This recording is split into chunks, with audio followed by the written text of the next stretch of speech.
Hello everyone, and thank you for joining today's webinar. I'm sorry for the delay.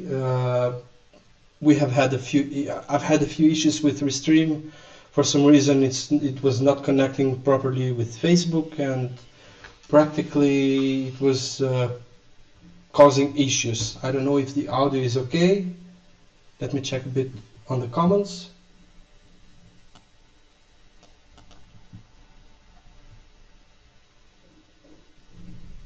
Alright, let me see if I can move with another speaker here. Alright, thanks for the feedback.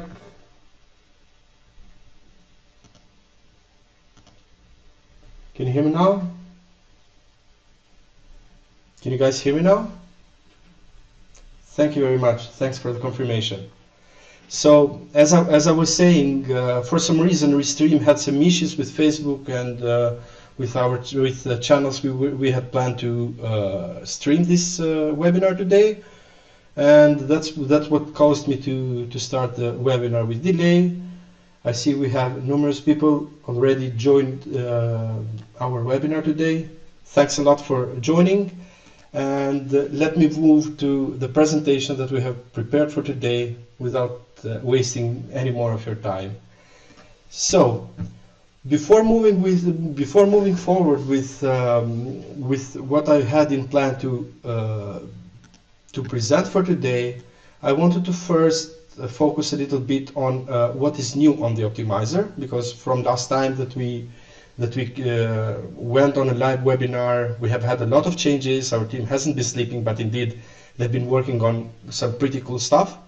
So practically, to start with, we are now integrated with Facebook ads, which means that you can connect your Facebook ads account on the optimizer, use your tracking platform data, leverage those data on the optimizer to optimize your Facebook ads campaigns, meaning that even though you're not getting the landing page click-through rate on Facebook, or you're not getting an accurate reporting of the conversion events and stuff on Facebook, most probably you have them on your tracker. That's why you're using probably direct tracking or cookieless tracking or whatever other technology you might be using, just for the sake of keeping track of your campaign's performance accurately, and therefore be able to optimize those campaigns.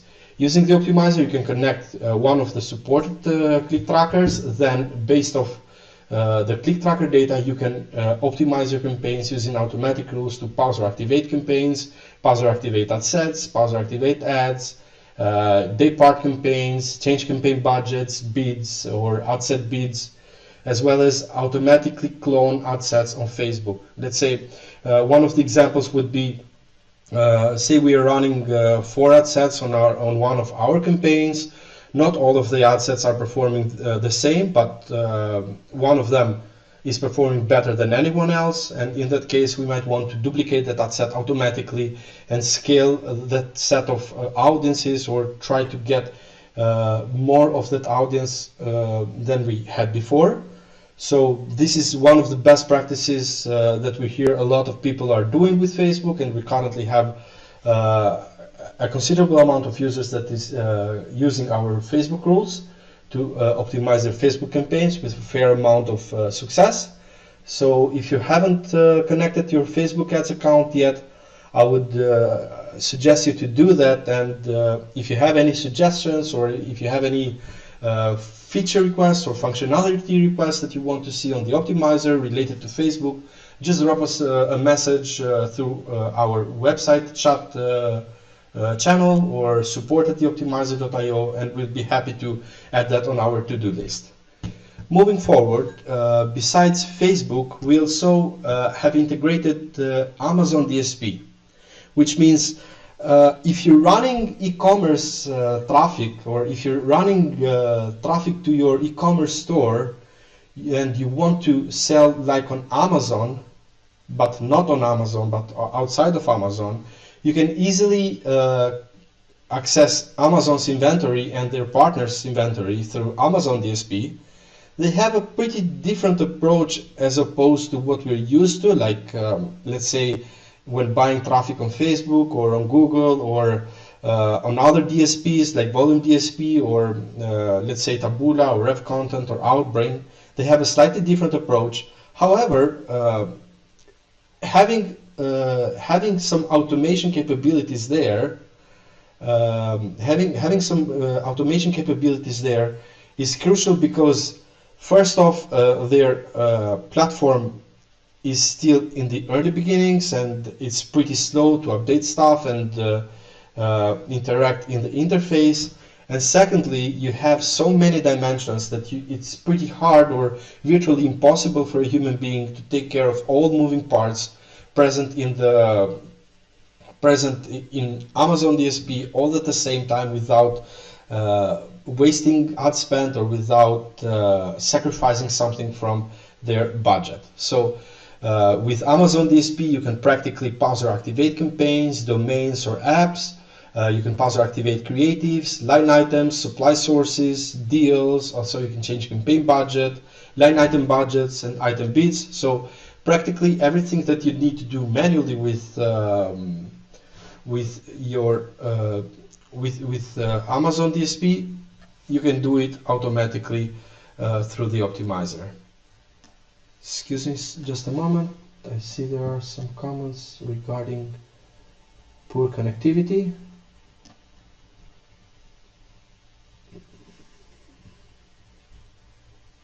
Is it better now? Can you guys please confirm? Is my audio breaking or something?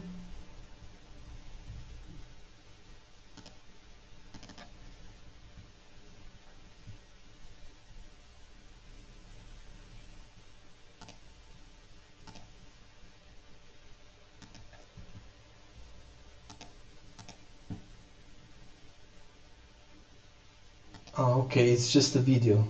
The audio is breaking. Okay, guys, let me see if I'm connected with the best line I have.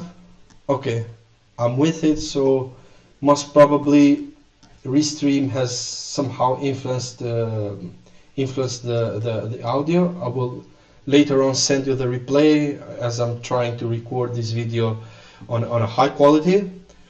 Thank you for your patience, and I'm really sorry for this. We'll take all the necessary measures to fix this on the next webinar. Moving forward, also we have integrated Assertive Yield, which is a yield reporting platform used by content arbitrageurs, meaning that now if you're running content arbitrage campaigns, like sending paid traffic to your content website where you have a team of copywriters that are generating content every day and you want to monetize that content and have it's not always the case, but in many cases serious content arbitrageurs have intellectual property ownership on their content pages and their websites. So considering all the pieces involved in building up such an operation, which leaves you afterwards with a web asset that you can either sell or scale further later on, using with content arbitrage, you'd be careful of optimizing your campaigns properly, because it is crucial to avoid overspending. Even though you're working with small bids, you need to have multiple revenue streams integrated or reported at the same time to make sure that the revenue is being reported and you're optimizing based on it. I'm sorry because I'm getting a bit messy now due to the poor connectivity.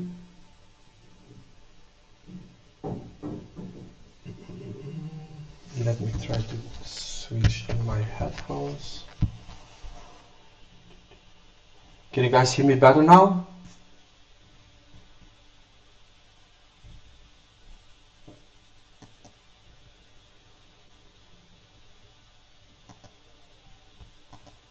Can you guys hear me better now?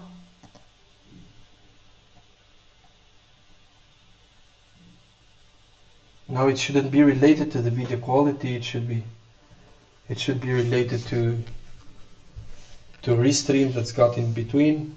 Okay, audio is better. Thank you very much for confirming, and really sorry for the inconvenience.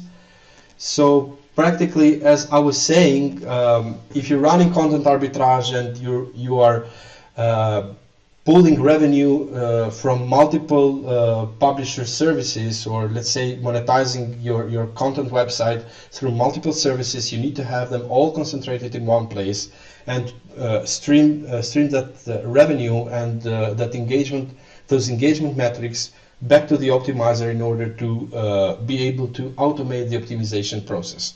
So what is cool about Assertive Yield and why we decided to go with them is, first off, they have some pretty good support, and their team is always there to answer any questions that their users have. Also, they have a pretty good revenue prediction model that they're using. Like practically, even though the revenue is not confirmed yet, you're able to have a pretty close prediction of what revenue you are currently generating from your monetization partners. As well as on the optimizer, we have over 50 specific metrics that you can use to optimize your campaigns, meaning that you have those metrics as rule conditions, and you can later on use at any point in time, you can combine those metrics to get the best out of your campaigns in terms of optimization.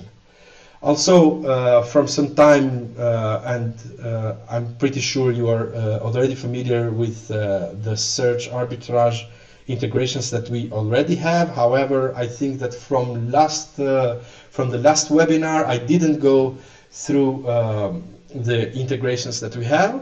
So practically, if you're running or if you're monetizing any paid traffic through with Tonic, System 1, Crossroads, or also known as Domain Active or Sedo, I would suggest trying out our platform, because we have a pretty great integration with them, meaning that we are able to report the intraday revenue that you are generating on your day-to-day basis, as well as we are able to pull the confirmed revenue automatically, and all having that revenue put inside of the optimizer, like reported inside of the optimizer and used with automatic rules. So instead of wasting your life on doing manual optimizations and waiting for the revenue to be confirmed, to then download the CSV, upload it back to your tracker, pull it back to the optimizer, like it's a huge loss of time. So instead of doing that manually, you'd rather plug your accounts on the optimizer and move forward with the optimization and scaling of the campaigns, rather than just waste your days on doing stupid or boring manual work.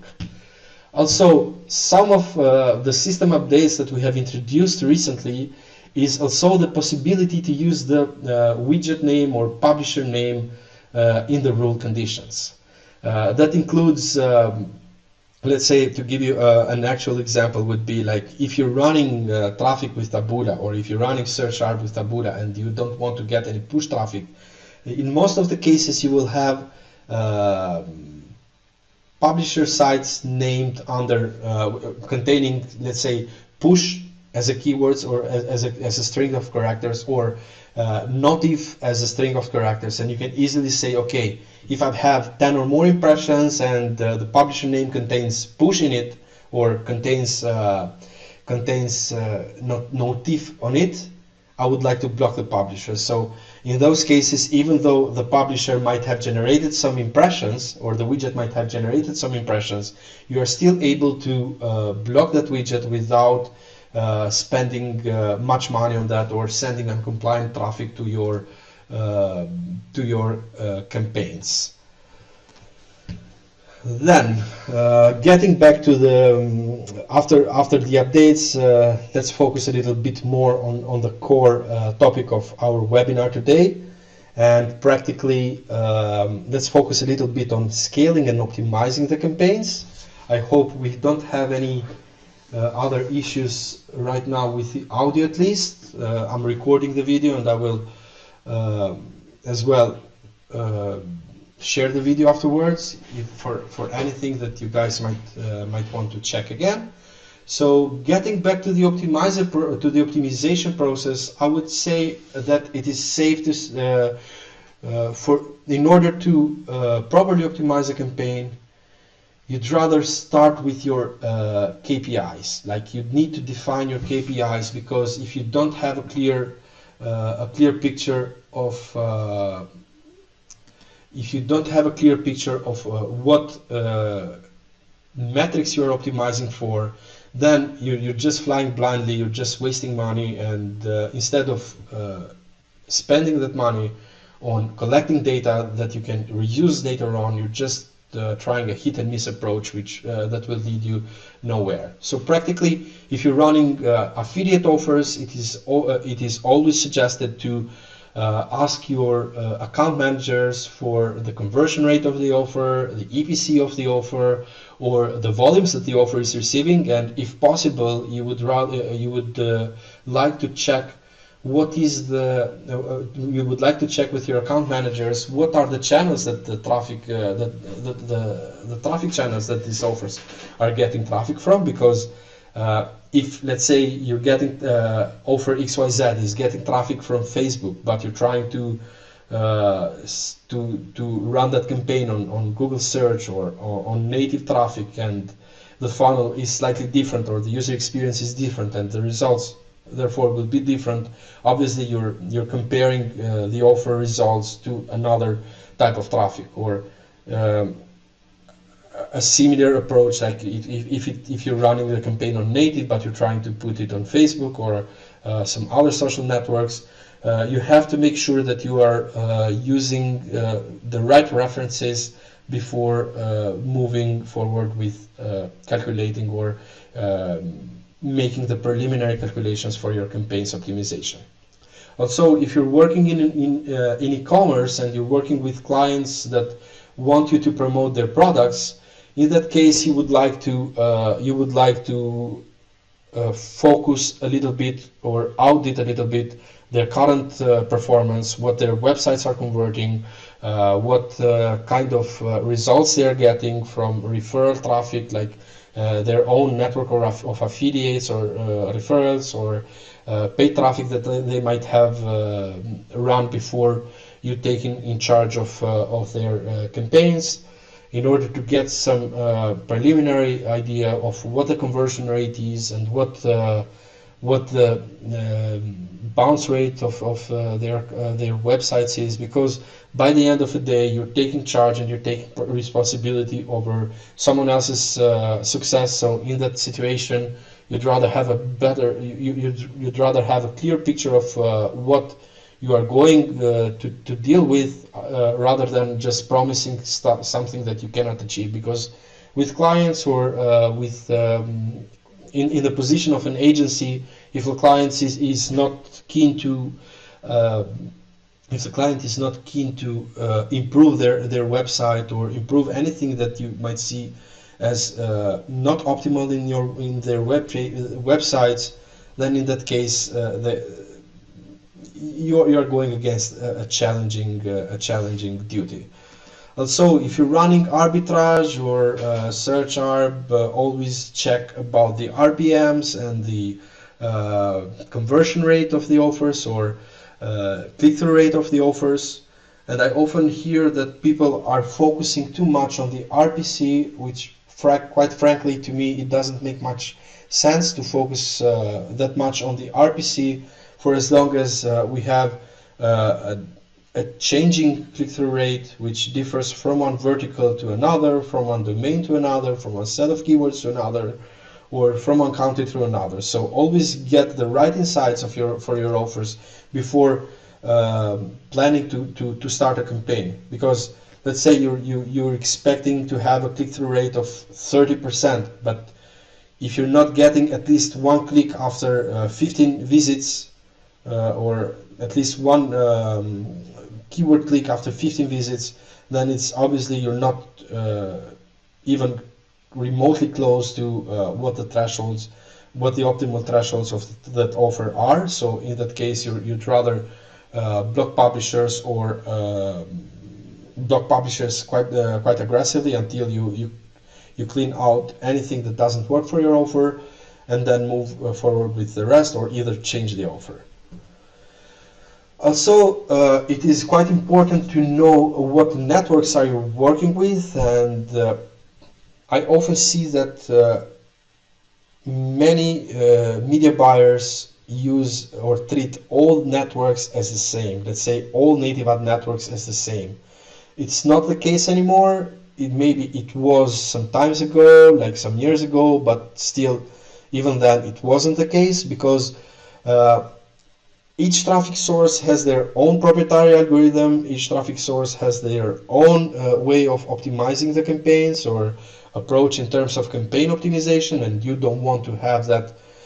You don't want to mix it up. Also, nowadays, even native ad networks have moved more in the pixel direction, where you have to have a pixel already placed in your campaigns in order to get the better results. So it means that you need to feed as much data as you can, and as much as you can in terms of events like content view, add to cart, or purchase, sell, upsell, like all possible events that you can add to your pixels. Try to add them in order to leverage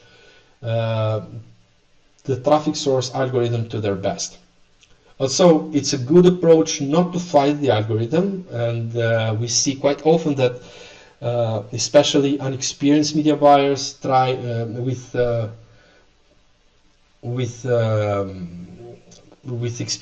unexperienced media buyers that are trying to kill publishers too aggressively, or block ads too aggressively when they don't even have some statistical significance in terms of the results that they are getting, or in terms of the numbers that they are seeing on their campaigns.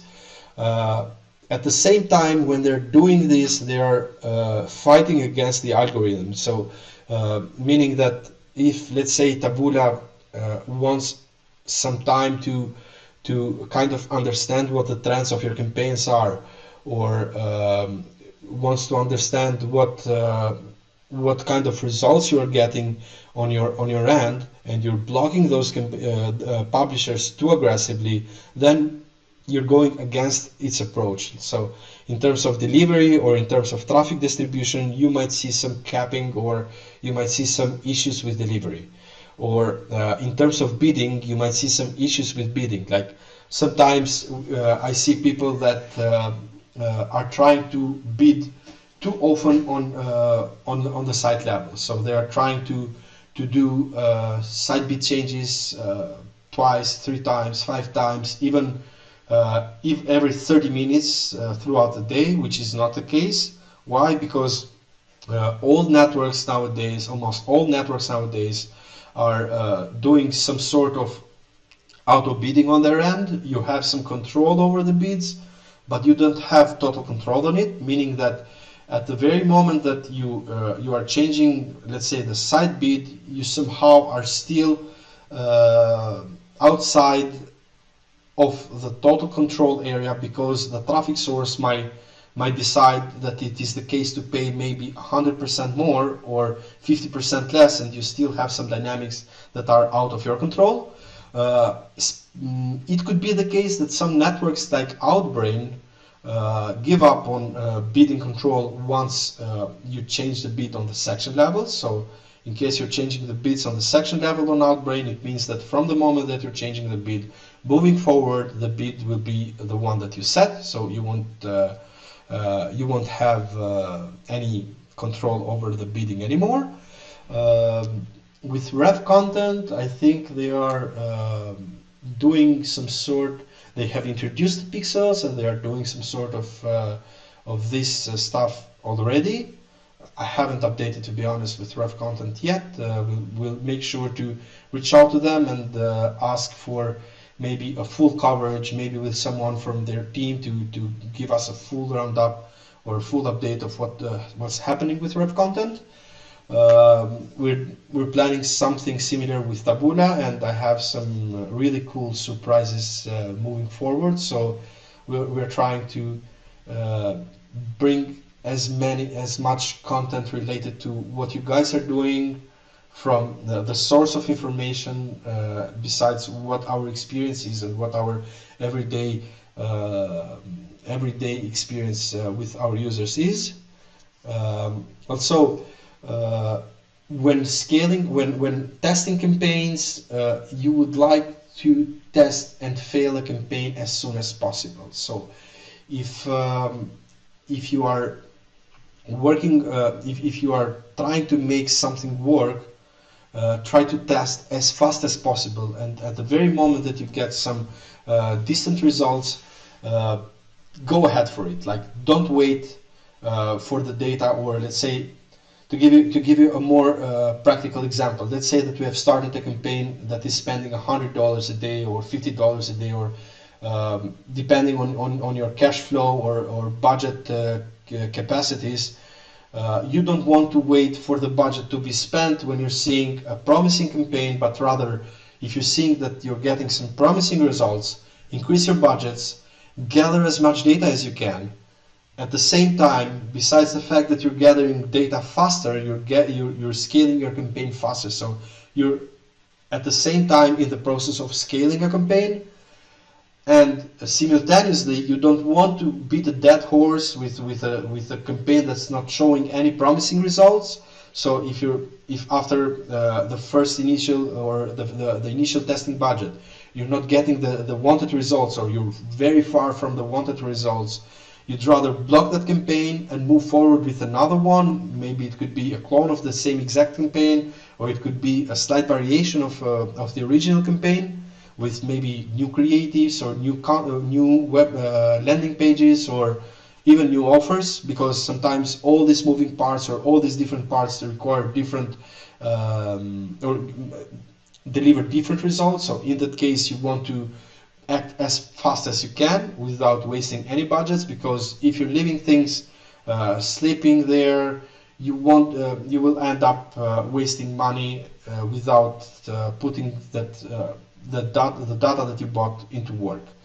Also, when it comes to scaling the campaigns, some years ago it was the case where you could scale a campaign vertically fast enough, like let's say double, triple, quadruple the budget within the same day, without influencing the delivery of the campaign, or without having any delivery issues. Nowadays, in most of the cases, it doesn't work like that anymore. Meaning that if you're having a successful campaign spending $500 a day, and you want to scale that campaign or double that daily budget, either you have to wait for the next day, or you have to clone the campaign to another one without being able to scale up the budget too much on a single campaign. Anyways, it changes. This topic is a bit delicate to say, because it depends a lot on the network you're working, you're running your campaign with. It depends a lot on your account, how throttled your account is, or how open your account is, because sometimes some accounts are set to some levels of to some level of throttle due to the huge amount of traffic that there is available, in order to avoid overspend or aggressive spending of the campaigns. And also it has to do with the pacing of the traffic that the traffic source provides. So if you have, depending on the traffic source, as I said earlier, you have to treat them specifically, or you have to treat them individually to what they do and what they're capable to do. When it comes to scaling campaigns horizontally, you would like to make sure that you're not putting your campaigns into competition.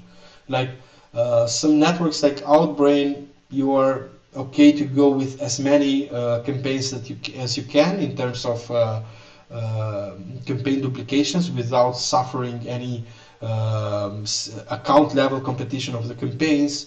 But there are other networks like Taboola, which are more sensitive to the duplication or exact cloning of the campaigns. So unless you are doing something slightly different, or you are either changing the headlines or the images a little bit, by maybe stretching the images a little bit, or doing some sort of workarounds in order to have the images considered as fresh content. Odds are that unless you're doing this kind of stuff, odds are that the campaigns will enter into competition with each other. So be careful with that, as it will influence the way your account is spending, and it will influence the way that your campaigns are scaling. Moving to the automatic rules and putting what we talked about into work, or into actual examples. What we aim as a platform is to automate as much as possible the process of optimizing your campaigns. We've seen from the last 5 years that we've been in the market, people who have gotten confident with the rules and have understood how the rules work and how the logic behind a specific traffic source works, because these are all preliminary requirements for someone to succeed with NativeAds, and then at the same time with any kind of paid traffic that anyone has access to nowadays. So practically, once you're familiar with the traffic source and you know what you're doing, you know your funnel, you know your campaigns, you know your KPIs, you are able to create rules that work for you instead of staying behind the screen and working for your rules. So try not to be a victim of technology, but rather have technology be your victim and use it and abuse it as much as you can, because as a matter of fact, people that have been able to get their head around the rules the right way have been able to scale their accounts or their monthly ad spend quite aggressively, and that involves both like all kinds of actions like publisher blocking. It involves bid changes, budget changes, campaign cloning. So anything that is being done in order to throttle the ad spend waste and focus on results that matter, it is always great to to automate that stuff, because it's a process that kind of takes most of your time without having the results that without getting the results that you're looking for. To begin with, I would always suggest to start optimizing your campaigns from the top of the funnel, meaning that you would need to have the campaigns optimized for landing page engagement first. If you're having a traditional funnel like ad, landing page, and offer, you would need to optimize first for the landing page engagement. Like if a publisher has spent X amount of money, which could be the equivalent of the payout or more, or whatever threshold that you have decided to use, but the landing page click-through rate is below the threshold that you need to get to break even for your campaign or for the offer that you're promoting, without getting any conversions, you'd rather block that publisher and reuse the budget that the publisher is going to waste on another publisher without having to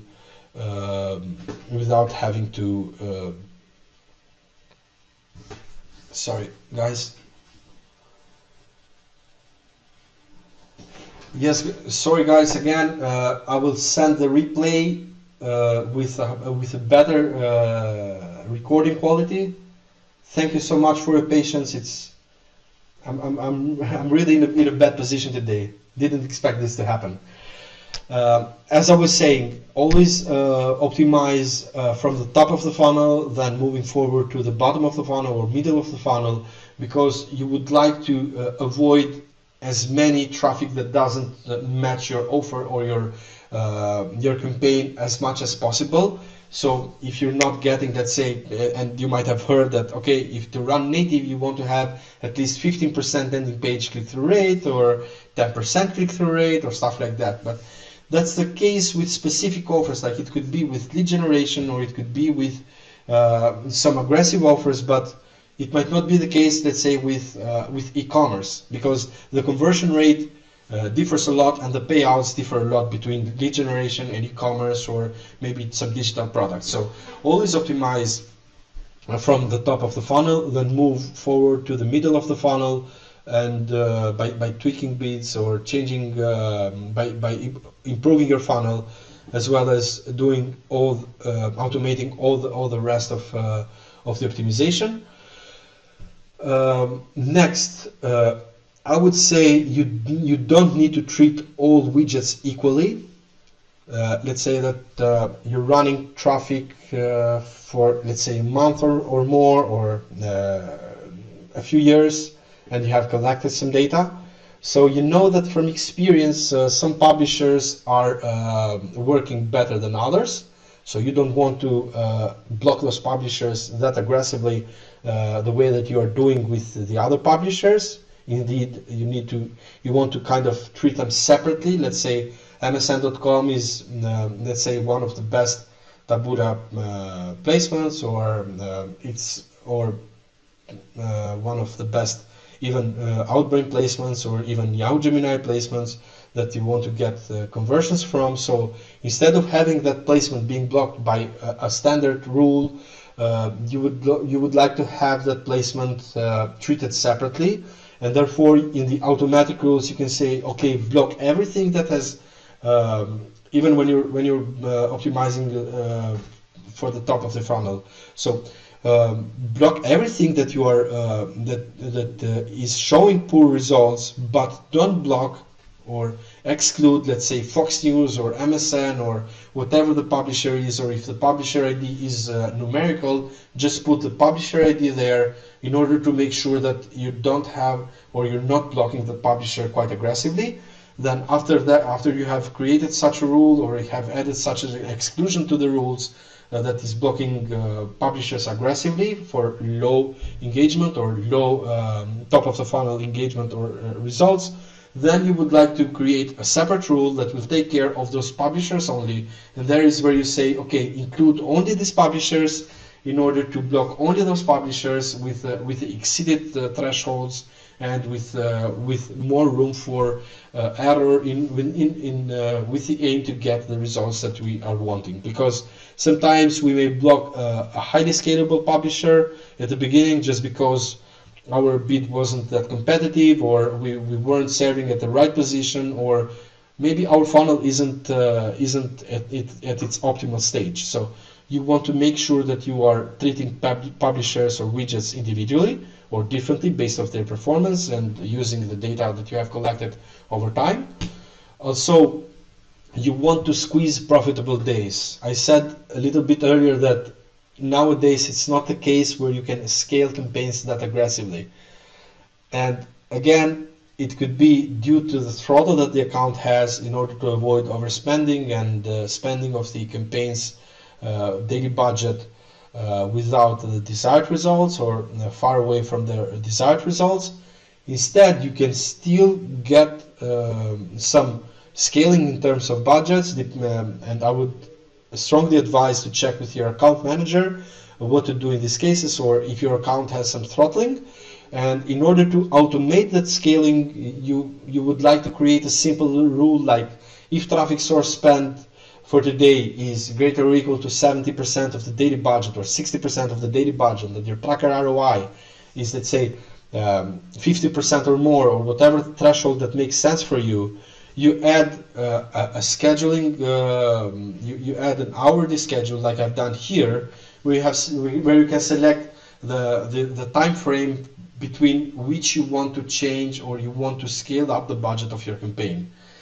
The reason you want to select the date range or the time frame is because you don't want to double or triple the budget of your campaign by the end of the day, when you know that after X hour the campaign won't convert anymore, or it won't be that great like it was throughout the day based off your historical data. So instead of scaling up your budgets aggressively after a specific hour, you want to kind of keep everything in control, but schedule and automate it to make sure that the changes are happening within the desired time frame. Also, once you have increased your budget, you want to reset your budget. So like we're increasing the budgets, we can have another rule to reset the budget. So practically you are doing this continuously. So if throughout the day the budget is being consumed and you're getting the desired results and you want to get more of the traffic, you can increase it. And after midnight, you want to reset it for when the next day has begun. So you want to reset the budget in order to make sure you're not overspending or you're keeping your monthly budget under control or your cash flow under control. Obviously, if you are in the position where you can scale as hard as you can on a profitable campaign or on a promising campaign, following this approach, you can be even more aggressive, like saying, okay, I'm leaving, I'm resetting the budget every 2 days, or maybe I'm dropping the budget by 50% from the previous day instead of setting it to a specific starting point, because you kind of want to get more traffic the next day. But anyways, I would suggest to check what the data is telling you, or check the patterns, because it could happen that some specific days of the week might not work as the rest of the days. So in that situation, you want to make sure that you are addressing it using automatic rules. Also, when it comes to bid changes, I see quite often that people are over-optimizing or are overdoing the bid changes. The thing has close relations, or has to do with it has a lot to do with what the traffic source is doing on their end. So in a situation where you are working with a traffic source that doesn't give you full control of the bids, or it's taking its fair share of controlling your bids, then you don't want to tweak the bids too often. It might be okay for some use cases where you can even change the bids every 2 hours or every 1 hour, or every few hours throughout the day, but never within every 10 minutes. Don't do it every 10 minutes, because considering how the native app format works, you have to leave time to the users, to your ads to be served. You have to leave time to the user to interact with the ad, then interact with your landing page, interact with your offer, and then after that convert. So it takes a bit of time from ad impression to conversion to happen. And if you have an option to keep track of that, using to keep track of the time lag from click to conversion, you will see that the conversion doesn't happen immediately, but it takes some time.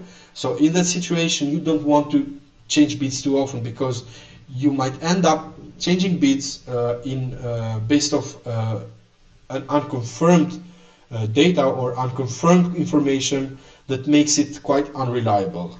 Also, at the same time, you are fighting against the traffic source algorithm, which ends up screwing up the sweet spot of the bids, and therefore you end up paying more or ruining all the campaign.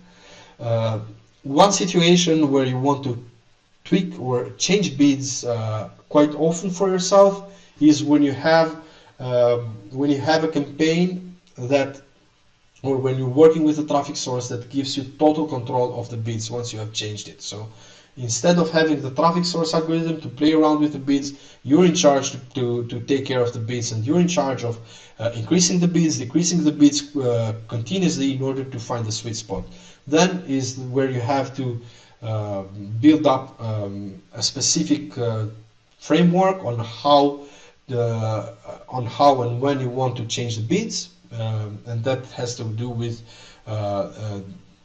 specific hours of the day in terms of competition, days of the week.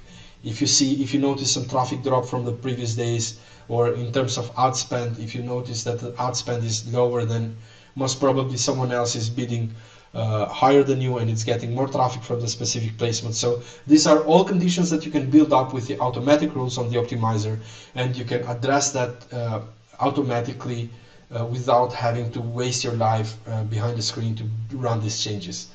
Also, if you can see from the screenshot that I'm sharing here, I have selected, I have added an hourly schedule to the rule as a condition.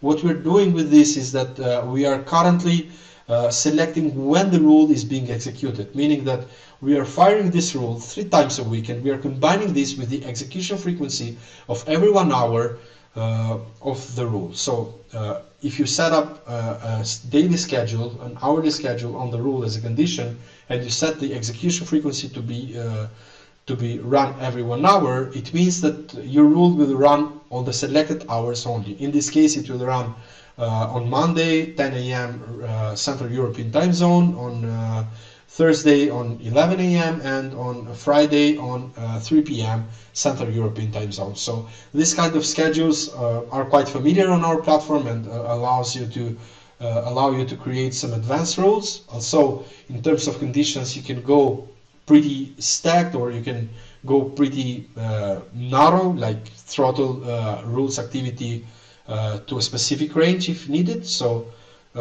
if you have any use cases, or if you have any situations where you want to kind of go over some specific situations that you would like to address with rules, but you don't know how to set up that rule or how to properly create that rule, I would highly recommend drop us a message through intercom or via email at support@theoptimizer.io describing what you're trying to achieve, and we will get back to you with the rule setup screenshot on how you should set up the rule to make sure that you're running on the safe path without having to waste time and money of your valuable budget on testing out the rules. Also, you have to take care of the funnel optimization. I kind of touched it a little bit during my presentation. You need to test new headlines continuously. You need to test new images, especially on your landing pages. You need to add some dynamic callouts or personalization to your campaigns. And when you do so, try to retest even some of the publishers that you have blocked. The reason I'm saying this is that let's say that you have the funnel of your campaign. Let's say you're running a lead generation offer for auto insurance, and you are blocking, let's say, 50% of the publishers that are sending traffic to you. That doesn't mean that the 50% of the publishers that send traffic to your campaign are pure junk or are sending rubbish traffic. It could be the case that the traffic coming from those publishers can either be oversaturated, or maybe the landing page that you're using is oversaturated on those publishers, so nobody is believing or nobody is willing to opt in anymore to that offer because they might have done that before with someone else, with someone else's campaign. So in that case, bringing some fresh content for the eye will help you fight the saturation and eye blindness on the user side.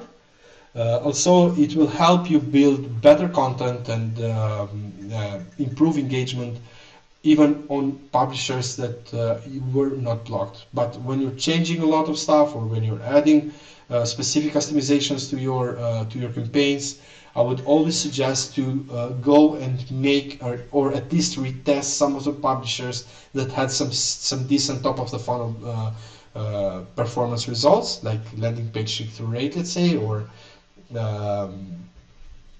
time on page if you're measuring it, and stuff like that. So always try to do this kind of tests, even if the campaign is doing well.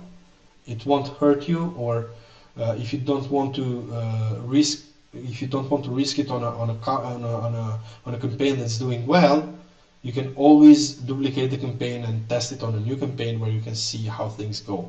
So always do this kind of stuff, and if you're either if you're running affiliate offers, or either if you're running client offers, let's say from the agency perspective, always try to bring something new after a while, because you cannot use the same content for months and months in a row. So in that case, always go for fresh content, even though the offer is the same or the product might be the same. Go for some changes, as it will improve your campaign's results. It can double the results for better, And for worse, in most of the cases, once you have a proven funnel, for worse, you might see a slightly drop, and when it happens, you can easily revert back. But if you're not trying something new that will likely improve the results or increase the results by 50% to better results, then you know you're leaving money on the table. So always go for that and always do this kind of stuff. Questions. So I know that today we've had a few issues. I don't know if we have any questions to what I covered so far. Let me know please in the comments, either on Zoom or I have a question from Pavlin. Is there any strategy that you can share for change of bid coefficient in ad networks which doesn't allow direct change of the CPC bid? When you're referring to bid coefficients, I think you're referring to either MGID or AdSkipper. They're using a multiplier based off the ad level bid.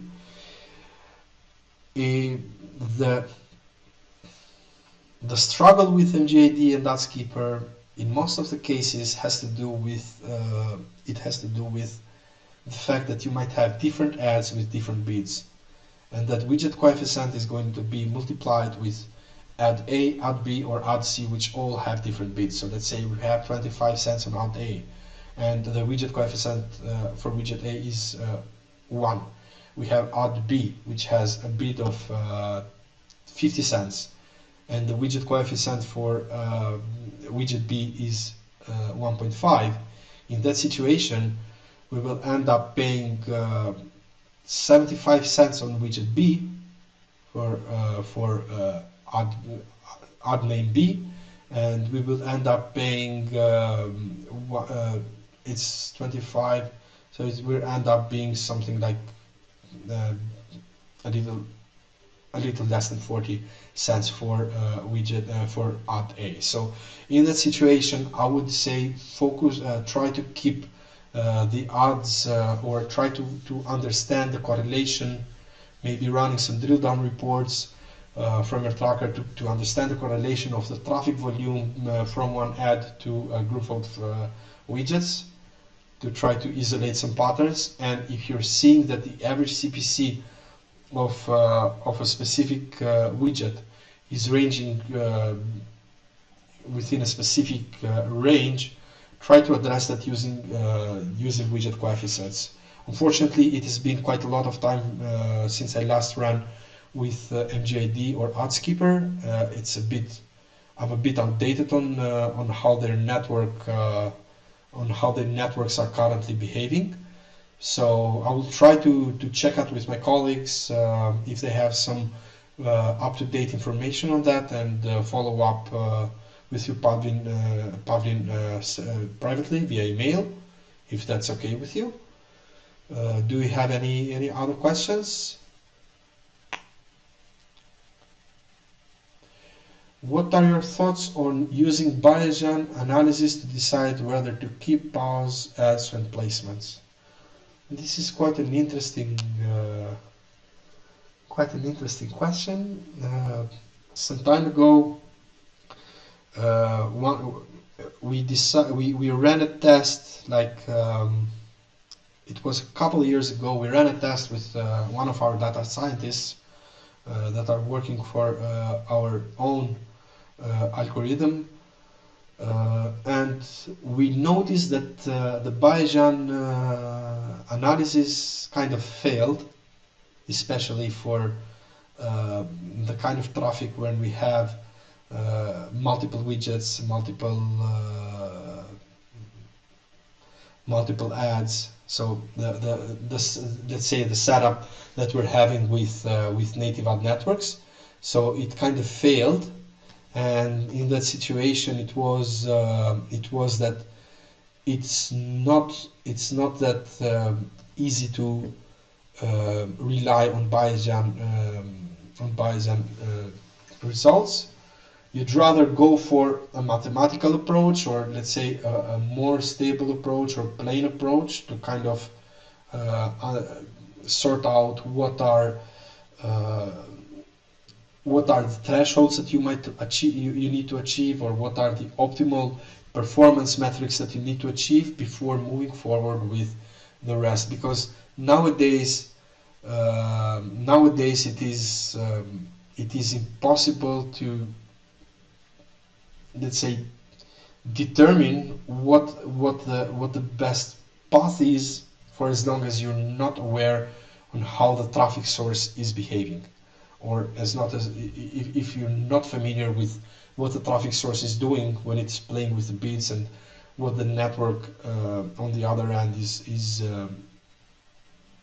is getting hit with, like in terms of bidding. So one of the cool things when the bids is changing is that you're getting familiar with or you're getting some insights in terms of competition, like how competitive the traffic is on a specific placement. However, at the same time, you're losing some control because you don't know what if it's too risky to lower the bid or to increase the bid. So the Bayesian calculator cannot do that as far as we've tested.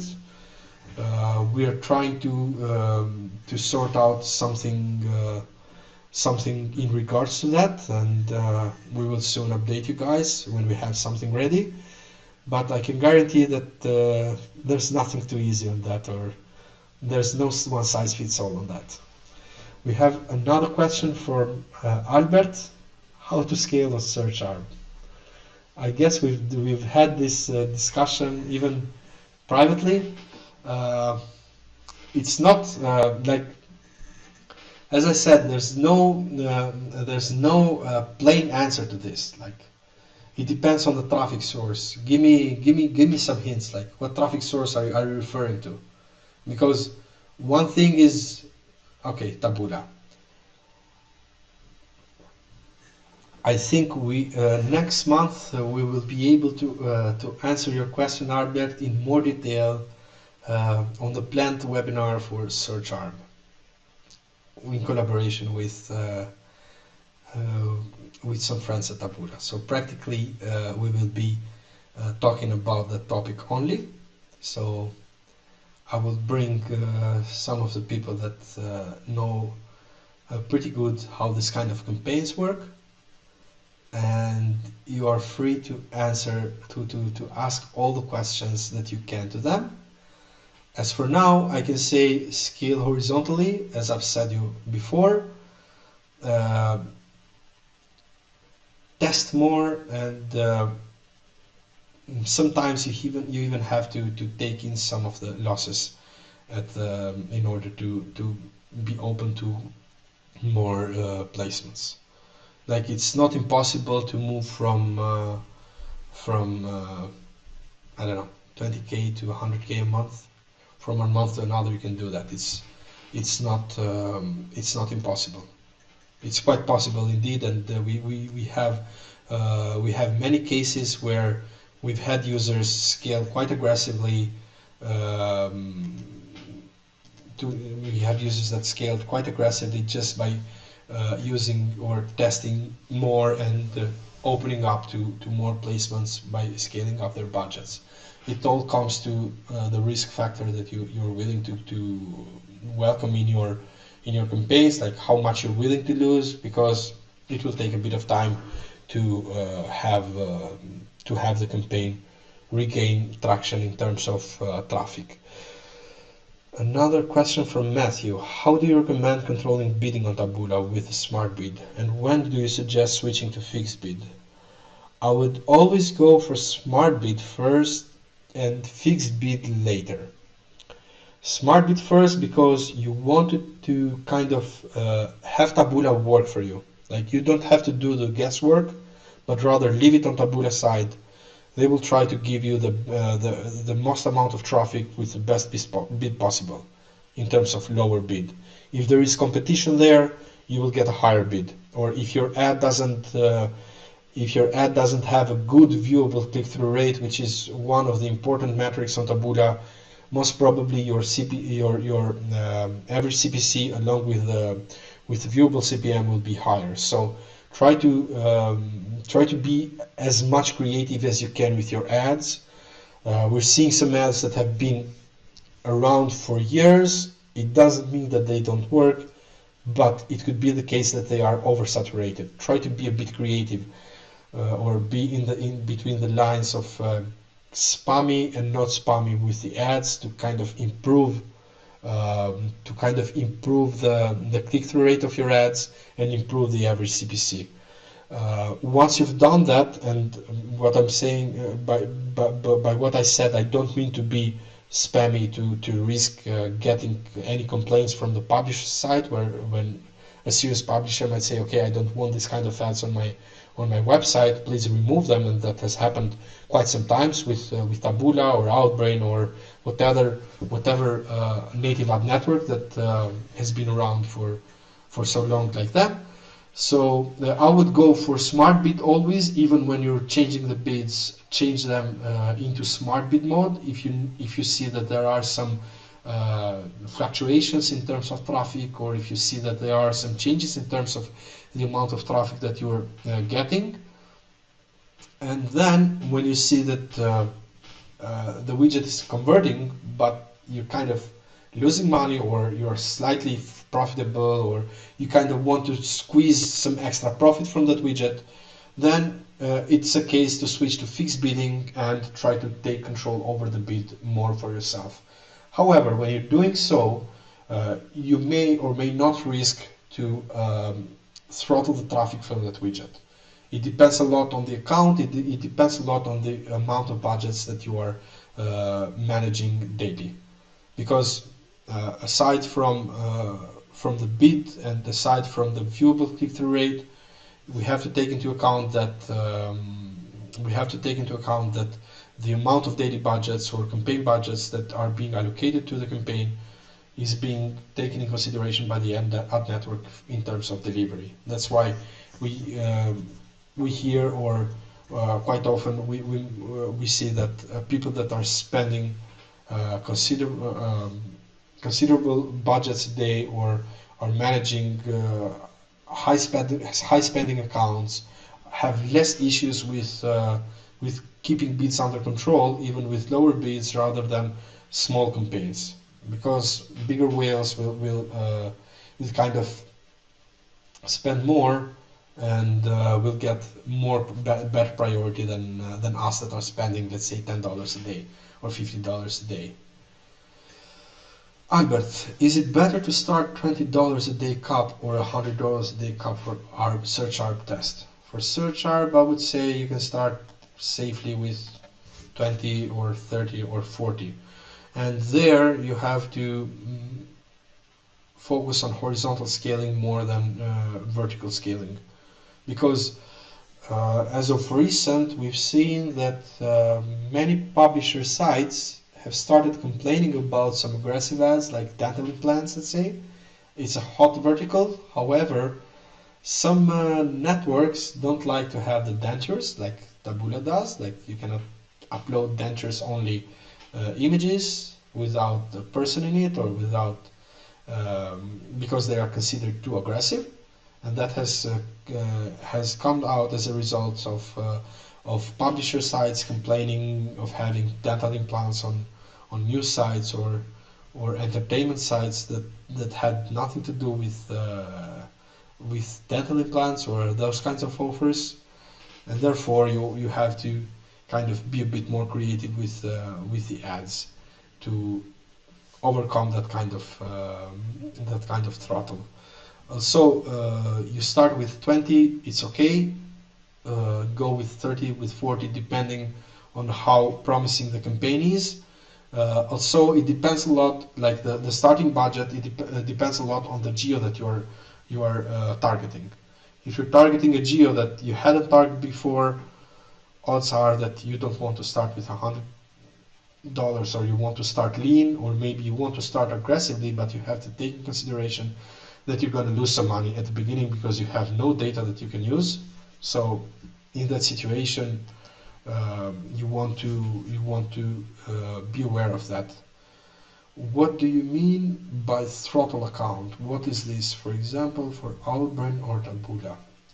By throttled account, I mean that let's say that you sign up for an account with any of the networks, And if you are if it is a new account, uh, most probably you won't get access to all their inventory. Simple reason is if you're going with a competitive bid and you have 100k on your account balance, and mistakenly you just increase the budgets or have set a huge aggressive budget on your campaign, even considering the cases when you're doing monthly budgets without daily throttle, it can easily go out of control even for the network. So instead of wasting their days with us on, okay, why did you spend my money so fast? I wasn't expecting that, etc., etc. They'd rather throttle the account to a smaller pool of inventory and then move to expand the inventory the inventory you have access to as time goes by and you start increasing your ad spend. We have another question from Matthew. Do you think that historical account VCTR is an important factor in future campaign performance of Labuda? What are the important factors on outbrain and ref content? So I don't think historical VCTR is important at all, because you're entering a live competition, a live bidding at the very moment. Like you can have campaigns that did well in the past but don't do well now, or you can have creatives that didn't do well in the past and have do well now. Like you can have all various situations without having any correlation with each other. With Outbrain, to be honest, in terms of important factors, besides sending all the data that you can, I'm under the impression they have changed a little bit in the past year. I haven't had the chance to run any testing campaigns with them, to be honest, to be able to kind of tell that, okay, this metric, this factor or that factor is important for that. So it is something that I will need to look at, and maybe I will try to reach out to someone at Outbrain and kind of get some information about it, because it is important to get an update, because I don't want to give a misleading answer. Like if it was 2 years ago, I might have been able to give you a better answer, but today it's a bit hard, because I'm hearing a lot that Outbrain has changed. It had some change for the worse. Now it's picking up even more. So networks are changing every month, so I don't want to be misleading in any ways. Same applies for ref content. As I said, I will try to catch up with ref content team and get an in-depth update about their system, so that I can cover up their system in more in depth in the future webinars. And why not, if they're available, have someone from their team join our webinar and speak about the details, the important details of the campaigns. Last time I checked with ref content, you had to be a bit cautious with how aggressively or how often you change the bids on the campaign level. But I'm under the impression it's not the case anymore. So that's why it's best for us to maybe postpone this a little bit, but we will get the proper answer for this for sure in the future webinars. Can you add an option of having rules executed based off multiple time frame conditions at the same time, like condition X at time frame 1 and condition Y at time frame 2, and perhaps add condition of a certain rule already executed? To be honest, I will have to check with our team if we can do this. We have some ideas or some stuff that we think will help a lot with improving the overall management and management of the campaigns and the optimization process for the campaigns in the future. So I will need to check with our team what is the what are the technical difficulties that we need to go through, then move forward to the next and move forward with the release. Anyways, we will notify everyone about it and let you guys know uh, how and when will it be possible to be done. Last question, as I'm running out of time. So we talked to the AM to unleash our account if we believe it is not spending as much as we want, if not automatically throttle after some amount of lifetime spend of the account.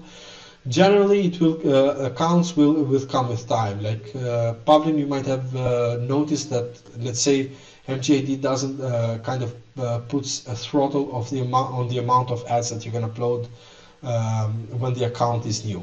After that, once the account passes a specific period of time, you can upload more ads to it at the same time and so on. So it depends on the network. Always check with your account manager, and it also depends on the bids that you are playing. So if you're doing small bids, like minimum small bids, you don't want to do that. You want to have you want to have bids to the optimal range. Otherwise, you are not competitive, and you end up not being competitive enough to get any significant traffic. So, as mentioned in our email, we have a new platform. Some of the people currently attending the webinar might already have access to it, as we had a closed beta access for some time with a few selected users that have been using Clicklifter, which is our tracking platform. What Clicklifter offers differently from other trackers.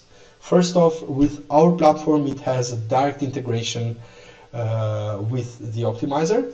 So it means that if you're connecting any traffic source on any supported traffic source on the optimizer, and then you're tracking the campaign performance with Clicklifter, you don't need to go through the account wizard process to correlate the accounts together. Instead, you want to just start the campaign, and it will match the data from Clicklifter automatically, and this will help you save a lot of time. Also, you will have a single sign-on functionality natively included with the access on Clicklifter, meaning that if you have an account at the optimizer, you will use the same login credentials to log into Clicklifter. So if you want to give it a try, and I would suggest you to do so, we have opened 50 spots.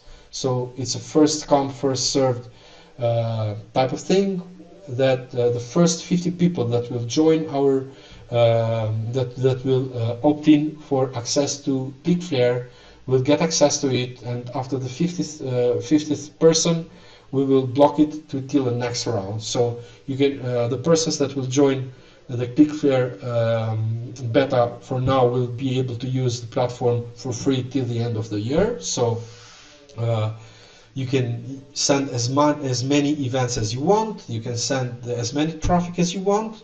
You won't get any weird surprise or anything that will kind of make you okay, but I need to stop this.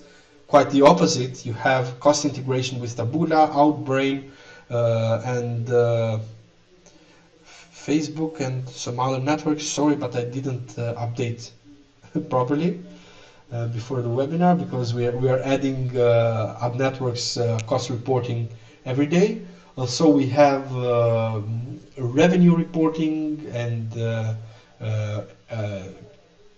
click event reporting from all search feed providers that we support on the optimizer. So you just integrate them as a revenue stream, and you pull and it pulls all the events and all the tracking data back to Clicklifter and then to the optimizer. So in case you didn't have a post back some time ago because you didn't have a tracker, and you now want to use a postback and you want to optimize based on multiple events, let's say with Tonic or with System One or Domain Active and CDO, if they can do that, uh, you can have multiple postbacks set up on your accounts, get the postbacks back to Cloudflare, and therefore have it on the optimizer automatically.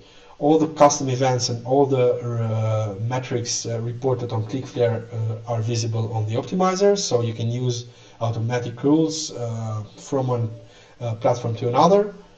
And as I said, it's a pretty advanced tracker with some advanced features, which we will uncover pretty soon in our next webinars, when we will go over Cloudflare specifics. So until when, feel free to go. Sorry, it's on this side. So feel free to go to this URL, enter your information details, and if you have an account at the optimizer already, make sure to specify your account, and we will add access till the end of the year, within the next 24 hours, once you have added your credentials in order to be able to access Cloudflare and use it for free, without any limits on the events, and without any limits on the accounts, on the campaigns that you can track. Thank you, guys, and again, I'm really sorry for the inconvenience of poor quality of the audio and video. I will send you a follow-up. Email with the details of the webinar, including the video replay, as well as a swap file of rule templates that you can use for inspirational purposes from tomorrow moving forward, in order to create your rules and kind of avoid the commonly made mistakes. Until next time, thank you very much and have a good one.